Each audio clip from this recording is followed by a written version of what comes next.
राधे राधे दोस्तों, जय Shri Krishna. Good morning. आज मेरी सुबह हुई 5:13 में। मैं सुबह सुबह जग गई थी तो मैंने उठा, लाइट्स वगैरह ऑन किया। अभी तो मेरे घर पे सब लोग सो रहे थे। मेरी भी आँख देखिए बिल्कुल खुल नहीं रही थी, पर फिर भी मैंने खोलने की कोशिश की। नहाने गई और मैं नहा कर आई तो डायरेक्ट मैं पूजा करने के लिए चली गई। दोस्तों, मेरा ये डेली का रूटीन रहता है कि मैं सुबह उठती हूँ और फिर पूजा पाठ करती हूँ, उसके बाद ही अपने दिन की शुरुआत करती हूँ। आप लोग भी दोस्तों अगर सुबह उठ जाते हैं, सुबह नहीं तो 6-7 बजे, जितने बजे भी उठते हैं, आप लोग सुबह उठकर नहा धोकर पूजा पाठ ज़रूर किया करिए। पूजा पाठ करने से हमें मन में बहुत ज़्यादा अच्छी शांति मिलती है और उसके बाद जब हम अपने दिन की शुरुआत करते हैं ना, तो हमारा दिन भी पूरा बहुत अच्छा एकदम पॉजिटिविटी से भर जाता है दोस्तों। तो चलिए अब मैं तैयार हो जाती हूँ और लाइब्रेरी के लिए निकलती हूँ, फिर आप लोगों से मिलती हूँ। तो मैं लाइब्रेरी के लिए निकल गई थी दोस्तों। तो मैं अभी लाइब्रेरी पहुँच गई हूँ। मैं नीचे थी, मैं लाइब्रेरी भी गई सुबह सुबह। जैसे अभी 7 बज रहे थे, फिक्स 7 थे, कोई नहीं आया था लाइब्रेरी, मैं ही थी। तो मैंने लाइट्स वगैरह ऑन किया, अपना सारा बैग अनपैक किया और सारी चीज़ें अच्छे से रखी। जब मैं जाती हूँ लाइब्रेरी, अपने डेस्क अच्छे से साफ़ कर लेती हूँ, उसके बाद ही पढ़ना स्टार्ट करती हूँ दोस्तों। क्योंकि अपनी जहाँ पे हम पढ़ाई करते हैं ना, उसको हमें मंदिर की समान अच्छी तरीके से रखना चाहिए। आप लोग भी जहाँ पे पढ़ाई करते हैं वहाँ पे डेली उस टेबल को डेली साफ़ किया करिए। सुबह जब पढ़ने बैठते हैं तो उसके पहले एक बार सारी चीज़ें अच्छे से रखिए, सारी चीज़ें साफ़ करिए, उसके बाद ही पढ़ना स्टार्ट करिए दोस्तों। तो अभी मैंने स्टैटिक जीके स्टार्ट कर दिया था। मैं सुबह जीके जीएस का ही रिवीजन करना स्टार्ट करती हूँ, क्योंकि सुबह सुबह मेरा माइंड बिल्कुल फ्रेश रहता है और मैं जो भी चीज़ें याद करती हूँ ना, तो बहुत अच्छे से मेरे माइंड में सेट हो जाती हैं। इसलिए मैं जब सुबह जाती हूँ तो जीके जीएस को याद करना स्टार्ट कर देती हूँ। तो अभी मैंने स्टैटिक जीके पढ़ना स्टार्ट किया है दोस्तों। स्टैटिक जीके में मैंने आज मंदिर और घराने वाला पोर्शन कंप्लीट किया है दोस्तों। मंदिर और घराने से बहुत ज़्यादा क्वेश्चन पूछते हैं। आरपीएफ कांस्टेबल में मेरे 2 क्वेश्चन पूछे थे। वो क्वेश्चन पहले मैं आप लोगों से पूछती हूँ कि आप लोग को पता है कि नहीं वे क्वेश्चन के आंसर। उसके बाद कुछ इंपॉर्टेंट क्वेश्चन मैं मंदिर और घराने से आप लोगों से पूछूंगी। आप लोग कमेंट बॉक्स में आंसर बताइएगा। एक क्वेश्चन पूछा था कि विरूपाक्ष मंदिर किस राज्य का है। सेकंड क्वेश्चन था लोपाक्षी मंदिर का संबंध किस राज्य से। आप लोग इन दोनों क्वेश्चनों के आंसर कमेंट बॉक्स में बताइएगा। अब चलिए कुछ मंदिर से इंपॉर्टेंट क्वेश्चन मैं आप लोगों से पूछती हूँ, जो हमारे आने वाले एग्जाम में बहुत मतलब 90% संभावना है कि ये क्वेश्चन हम लोगों से पूछ सकते हैं। तो मैं आप लोगों से इंपॉर्टेंट क्वेश्चन 5 पूछती हूँ, आप उनके कमेंट बॉक्स में आंसर बताइएगा। अक्षरधाम मंदिर का संबंध कहाँ से है। चार बहु मंदिर का संबंध किस राज्य से है। घुमेश्वर ज्योतिर्लिंग का संबंध किस राज्य से है। खीर भवानी मंदिर कहाँ पर स्थित है। मनसा देवी मंदिर का संबंध किस राज्य से है। आप लोग दोस्तों सभी क्वेश्चनों को ध्यान से सुनिएगा और उनके आंसर देने की कोशिश करिएगा। यदि आप लोग को इन क्वेश्चनों के आंसर नहीं पता है तो वो भी कमेंट बॉक्स में बताइएगा। मैं आप लोग के आंसर प्रोवाइड कराऊंगी और ये भी बताऊंगी कि ये सारे टॉपिक मैंने कहाँ से पढ़े हैं, तो आप लोग भी वहाँ से ये सारे टॉपिक अच्छे तरीके से अपने कंप्लीट कर सकते हैं।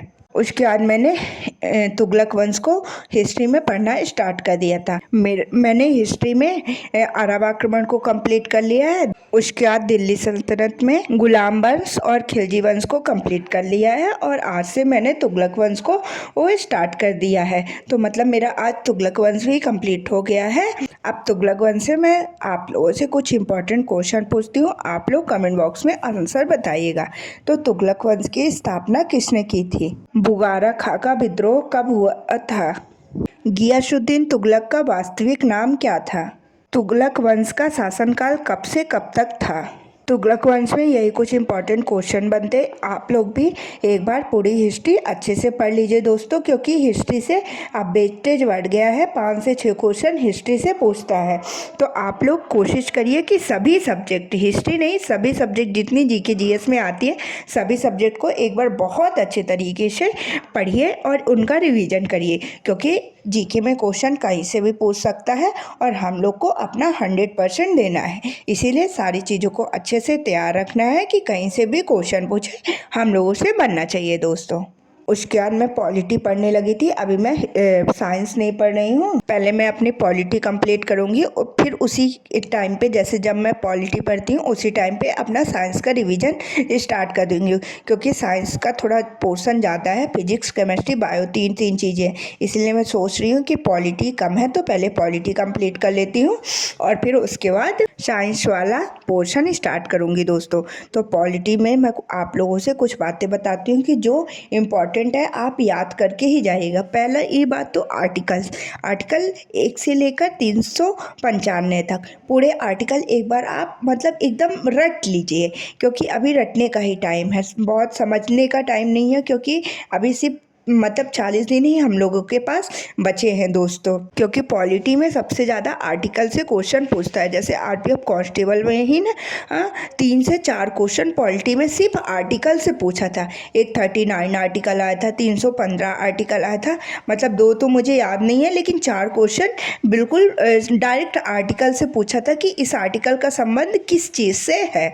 इसीलिए मैं आप लोगों से बोल रही हूँ कि आर्टिकल को तो एक बार आप लोग अच्छे से पढ़ लीजिए और रिवीजन कर लीजिए, और धीरे धीरे मैं आप लोगों को सारी चीज़ें बताती रहूँगी कि अभी मेरा कौन सा सब्जेक्ट कितना कंप्लीट हुआ है। आप लोग कमेंट बॉक्स में बताते नहीं हैं कि आप लोग को भी मेरे साथ ज्वाइन करना है स्टडी। यदि आप लोग को भी स्टडी मेरे साथ ज्वाइन करना है तो जैसे जैसे मैं जो चैप्टर कंप्लीट करती जाती हूँ आप लोग भी कंप्लीट करते जाइए, और मैं आप लोग को बता दूँगी कि नेक्स्ट टॉपिक मैं कौन सा पढ़ने वाली हूँ, तो आप लोग भी उस दिन उस टॉपिक को कंप्लीट कर लीजिए दोस्तों। तो इसमें क्या होगा कि आसानी से हमारी सारी चीज़ें अच्छे से तैयार हो जाएंगी और हमें पता भी नहीं चलेगा, और हमारा एग्ज़ाम में सिलेक्शन भी हो जाएगा दोस्तों आराम से। और एक बात और दोस्तों, आप लोग बिल्कुल हड़बड़ाइएगा नहीं कि एग्ज़ाम पास आ गया है। एग्ज़ाम तो पास आएगा ही, बस अपना हमें पेशेंस बनाए रखना है और ये सोचना है कि हमें जितने दिन भी हमारे पास टाइम है, जितना भी टाइम है उसमें हमें अपना 100% देना है। उसके बाद मैं करेंट अफेयर की क्लासेस लेने लगी थी दोस्तों, और फिर मम्मा का फ़ोन आया कि घर आ जाओ, तो मैं घर चली गई थी। आज मैं थोड़ा जल्दी घर निकल गई थी, इसीलिए अभी मैंने मैथ्स की क्लासेस नहीं ली थी दोस्तों। मैं घर आई तो आज मेरे घर में मेहमान आए थे, तो मम्मा ने बहुत स्वादिष्ट पूरा खाना बनाया था, बढ़िया खाना वगैरह खाई, थोड़ा रेस्ट ली और लाइब्रेरी के लिए निकल गई दोस्तों। इस टाइम पे मैं घर में जैसे आधे घंटे पहले तो मैं सोती थी, 2 घंटे दोपहर में घर में सोती थी, लेकिन इस टाइम पे बिल्कुल नहीं सोती हूँ। बस कोशिश करती हूँ कि आधे घंटे की पावर नैप ले लूँ, जिससे मेरा माइंड भी फ्रेश हो जाए और अच्छे से मैं जब लाइब्रेरी जाऊँ तो मेरा पढ़ने में भी मन लगे दोस्तों। अगर आप लोगों को भी दोपहर में नींद आती है तो आप लोग 20 से 25 मिनट की आप लोग भी पावर नैप ले सकते हैं, लेकिन इससे ज़्यादा बिल्कुल नहीं सोना है। उसके बाद मैं लाइब्रेरी गई तो मैंने आज एडवांस मैथ से प्रायिकता पढ़ना स्टार्ट किया है दोस्तों।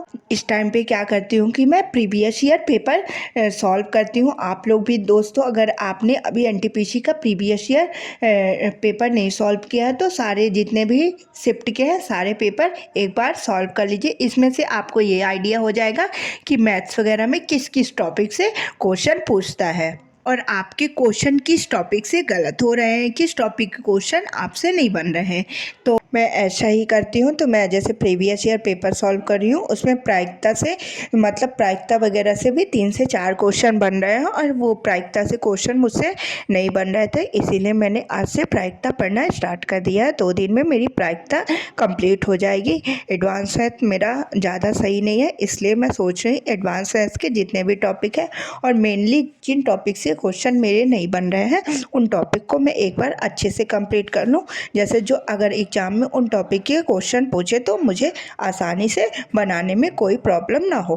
तो इसीलिए दोस्तों मैं सारे चैप्टर एक बार अच्छे से कंप्लीट कर रही हूँ। आप लोग भी कोशिश करिए जो टॉपिक के क्वेश्चन आप लोगों से नहीं बनते हैं उन टॉपिक को एक बार आप लोग अच्छे से कंप्लीट कर लीजिए। उसके बाद मैं ग्राउंड के लिए निकल गई थी। मैंने ग्राउंड में गई, एक्सरसाइज वगैरह की, फिर आज शनिवार था तो मैं मंदिर गई, फिर मंदिर से दोबारा से लाइब्रेरी आ गई थी दोस्तों। तो लाइब्रेरी में मैंने आया तो सबसे पहले प्रैक्टिस सेट सॉल्व किया। इस सेट मैं कोशिश करती हूँ कि डेली का डेली सॉल्व कर लूँ, जिससे मुझे अगले दिन के लिए बर्डन ना हो, और मैं जो शाम को पढ़ती हूँ ना उसका सुबह रिवीजन कर लेती हूँ, इसीलिए मुझे रिवीजन में भी ज़्यादा प्रॉब्लम नहीं होती है। उसके बाद मैं हिस्ट्री की क्लासेस लेना चालू कर दी थी। हिस्ट्री में सर ने तुगलक वंश पढ़ाया, मैंने क्लासेस क्लासेस को अच्छे से कंप्लीट किया। क्लासेस में लेने से क्या होता है, जैसे सुबह में वो टॉपिक, जैसे शाम को तुगलक वंश पढ़ाने ही वाले थे सर, मैंने सुबह एक बार बेसिक वाले से पूरा अपना रिवीजन कर लिया, और जब शाम को सर ने पढ़ाया तो वो चीज़ें मेरी बहुत अच्छे से माइंड में सेट हो गई। उसके बाद मैं घर के लिए निकल गई थी दोस्तों। तो घर पर आई, मैंने खाना वगैरह खाया, लड्डू को दूध पिला कर सुला दिया। तो राधे राधे, जय Shri Krishna, bye bye, good night.